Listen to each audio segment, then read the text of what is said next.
1995年以后，小花稳步上升。30岁的杨紫将何去何从？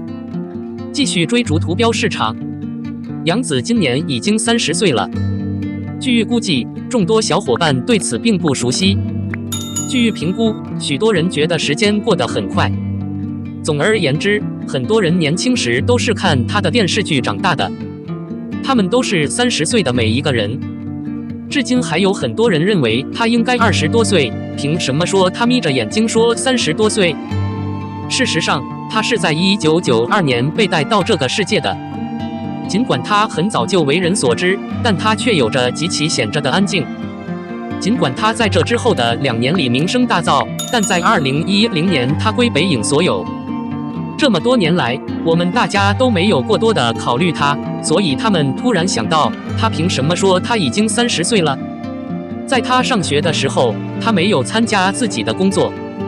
毕业后，虽然也参加了几部作品的拍摄，但她的地位并不出众。令人意外的是，当让人觉得这位小明星可能不会出名的时候，她站了起来。然而，人们的生活中确实有很多不幸。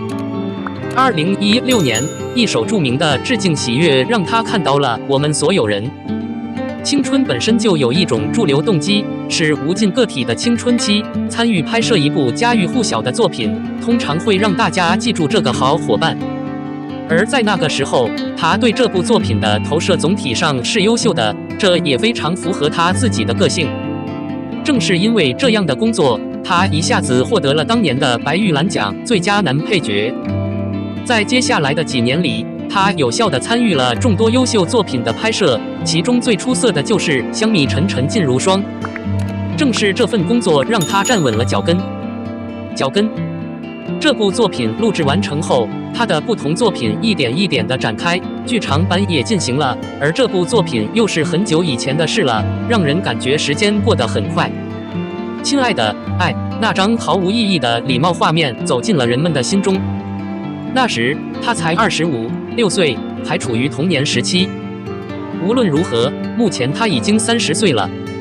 要知道，对于一些艺人来说，30岁是个障碍。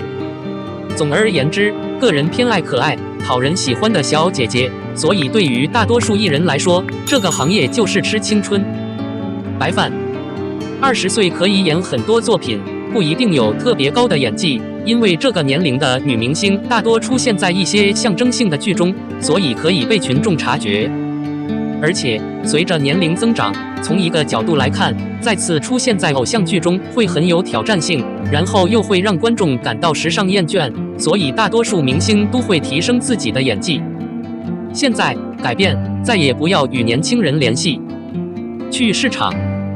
如果你没有在时间允许的情况下尽快提高自己的演技，以便有更大的进步空间，那么在这一点上，与现在的95后甚至00后抗衡，无疑是具有挑战性的。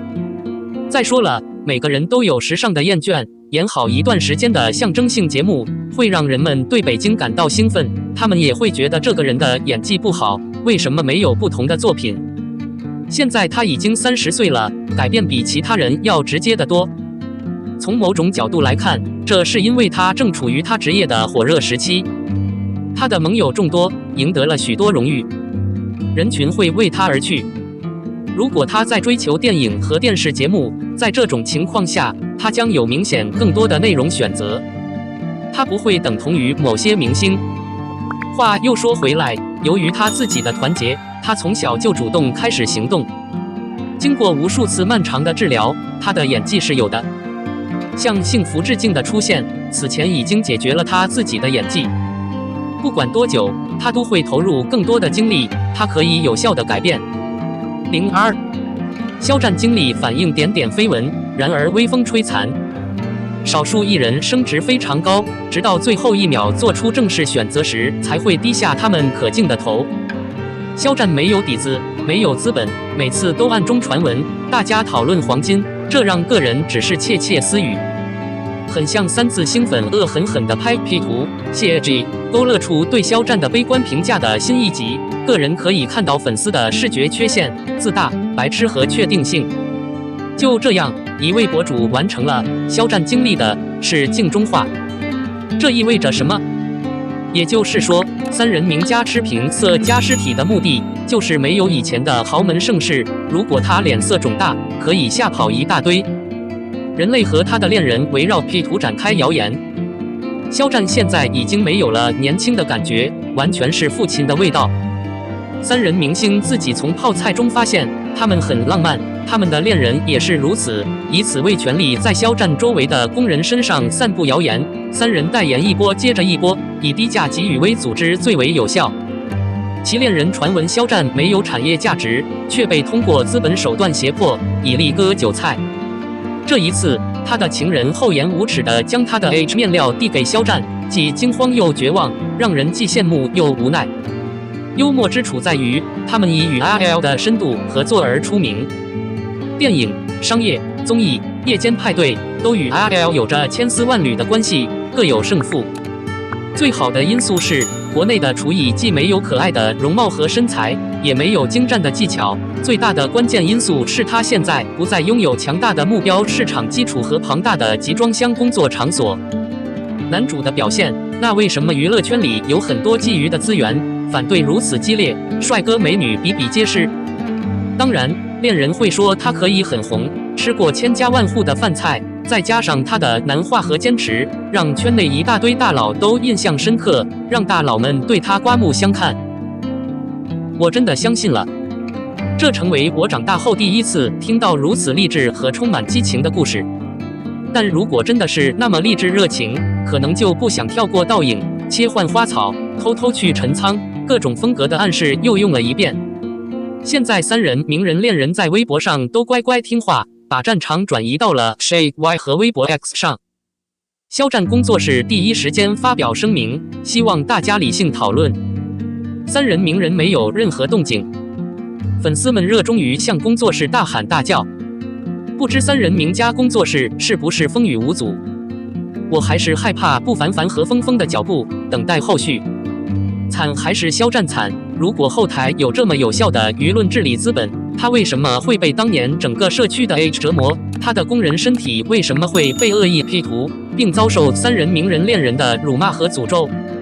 然而，正确和可怕的事情相互依存，而这正是因为可能没有历史、没有资本，所以肖战一直对自己严格要求，言行谨慎。作为一流的他，通过360关卡的方式一直被关注着，没有任何目的。但在三人名人恋人的传闻中被淹没的人早就引起了轩然大波，而三名人名人恋人太自作多情和高潮。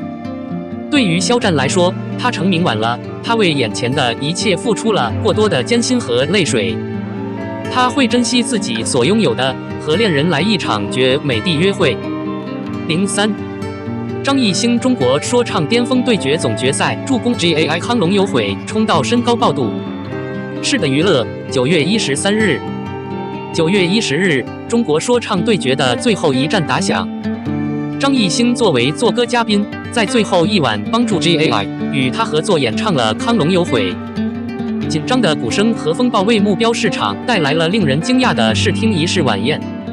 此前，张艺兴中国说唱高度录音回购和张艺兴说唱高度画路透图话题已登上热搜榜，引发网友广泛讨论。关注度一出，立刻吸引了众多网友的目光，纷纷表示为张艺兴撑腰。中国说唱巅峰对决是一档说唱对抗赛，软件汇聚中国赛道圈内著名说唱歌手，组建联盟阵营，在世界赛场角逐说唱度和战斗对团体的尊重。在中国说唱对决的最后一晚，张艺兴火力全开，凭借 GAI 的曲目《龙有悔》，以奔腾的气势收获了目标市场的过度口碑。可以看出，张艺兴和 GAI 的混搭获得了观众整体表现的部分内最好的评价。可以说康龙有遗憾的取名概念来源于张艺兴，可以说缘分颇深。这一次，张艺兴协助演绎了《龙有悔》，一改之前的庄严震撼感。这一次改编成《龙有悔》，注入更强劲的数字赛道体验，让赛道更具韵律感和江湖气息。二重唱的形式也使程度更具对抗性和冲击力。心中不断的敲鼓声，在度数上掀起无数波澜。度数上，张艺兴汗流浃背，手掌过度抬高，大声的说唱引得目标市场阵阵欢呼，给目标市场带来了激烈享受的说唱度。值得一提的是，张艺兴这次说唱的完全度，而且他唱的歌词也是通过他和小李的方式完成的。他以绝对的力量和霸道的风暴形成了完整的程度。他在助攻的同时，也证实了自己的出色表现。说唱力量。此外，在整场准备期间，张艺兴还时不时与 GAI 进行亲切交流，及时传达对方的信息和技术，以及两位赛道制作人之间的密集交流，达到了如此显著的程度，这又一次证明了群体混合的实力。值得一提的是，在巅峰之夜，题材迟早要等到 GAI 张艺兴唱《亢龙有鬼》变成了全平台的高调题材。新版《亢龙有鬼》在万众期待中爆发开唱，网友纷纷抢唱，这意味着他迟早会在这里用说唱来诠释心态，用力量轰炸度数，让我们在未来继续为张艺兴出色的说唱整体表现坐稳。